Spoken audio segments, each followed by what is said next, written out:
I am excited to hear about your fibroid journey. So tell me from the beginning, how long have you had fibroids?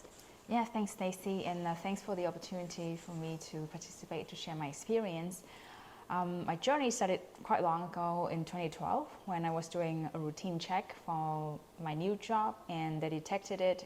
It was small back then, and fast forward, it's now already been like 11 years. And so what were your symptoms like? Yeah, certainly. I think at the time of the first detection, I didn't know the symptoms were associated with the fibroid. I just noticed that I think 6 months before, my period just got heavier, and I thought I was working too much and thinking too much or something like that. Yeah.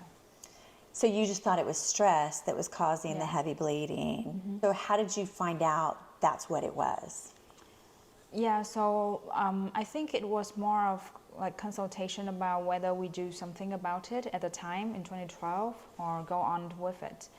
And my mother talked to her friends who were option doctors, and they advised that for me at such a young age, those are the symptoms, but taking care of it at the time, I mean, I was in Vietnam, I was not in the US, and the technology or any procedures available to me at the time would or may detriment my ability to bear children. So they all advised me to just go with it and just get pregnant with the fibroid. So, and so you did? Yeah, so that's exactly what I did. Got married, got pregnant, and I delivered my kid 2 years later with C-section. My option doctor at the same time decided not to remove the fibroid because it was too big. So if she removed at the time of a C-section, I may lose too much blood and so it stayed with me. Yeah, and fast forward, before I came to the US in 2017, immediately after the delivery of my kid, it shrunk 6 months later, so I thought that it went away. But when I came to the US and took part in this MBA program, which was pretty intensive, it started growing again. So it seemed stress and all kind of like intensive activities would make it grow for me. And how did you find the Fibroid Institute? Yeah, so it was in 2019 after I graduated, got a job and went for a checkup. And the doctor first talked to me about, hey, have you heard of this? If you want to try, I can refer you. So yeah, that's what I think around like October 2019 that I first heard of UFE. And I think I went ahead and contacted the institute, but then COVID hit a few months later. So nothing was being done until I went to emergency room in 2022, September. And the doctor said, oh, you cannot leave. I have to keep you because if you leave, you will drop dead on me or something. My blood, I think my red cell count at the time was 5.6, and a normal person should have 12 to 14. So you were struggling with anemia. Correct. Yeah. So I think the year immediately before my emergency visit, there was COVID, there was vaccine and all those kind of thing, and the period was just double, triple for me every single time. Yeah. So what made you decide to do the UFE? Mm-hmm. Yeah, so there were many options available, right? You can have an open surgery and take it out just like a kid. Or you can have some, like, I think, hormonal treatment program for 2 years just to keep it from growing and maybe hopefully it shrink. Or you can try this UFE. So I did a lot of research online, and I remember about the doctor mentioning to me about the procedure back in 2019. So I also started Googling, and I contacted 2 places that do UFE actually. And Dr. Sloanem's Fibroid Institute stood out to me because they remember that I contacted them back in 2019 after I gave them either my phone number or email. So that was like the first impression that I got. And I decided that, yeah, if someone remember me from like 3 years ago, even though I didn't do anything, that's definitely something, yeah. That's amazing. So tell me a little bit about your experience when you were going through the UFE. Yeah, so certainly, I think Dr. Slanim, to me, from first impression to the last, or like the most recent, she's almost like a god fairy or something.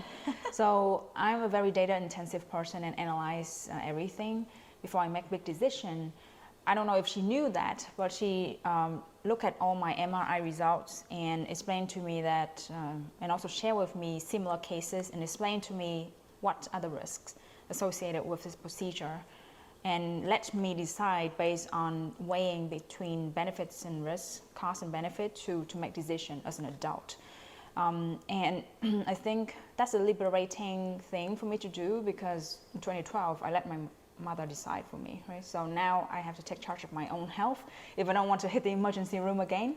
So that was a great moment. And I think from that to my appointment in person, it was 6:30, and by 7 a.m. I was talking to Dr. Slanim lying on the bed already, and she said, okay, let me take care of you. And that was the first time that I meet her in person, but that line already gave me this assurance that, yeah, she will take care of it for me. That's amazing. Tell me a little bit about your recovery from UFE. Yeah. Because you had it in our office.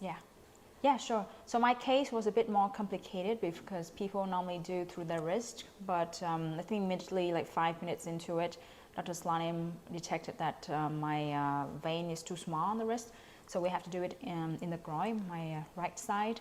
And then soon after, I was already in anesthesia, didn't remember much.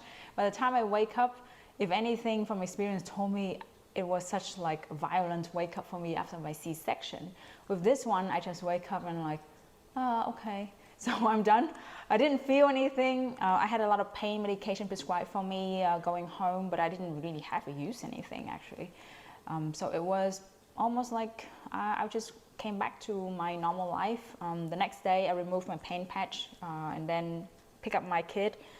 There was only like a small pain when I had to run to pick up a call from my colleague because I work from home, but that was about it, and it was my own thing, not listening to walking slow and all that. But yeah, I didn't have to use any single pain medication. Yeah. That's so wonderful. So what would you tell a good friend or family member who is in the same situation? Yeah, definitely. I think UFE should be one of like the top choice in considering all the alternatives. Of course, like each person will be different, and Dr. Slanim will be able to advise on that. Unless Dr. Slanim say you should not do it, there's no reason why you should not try. Thank you so much for sharing your story. You're welcome.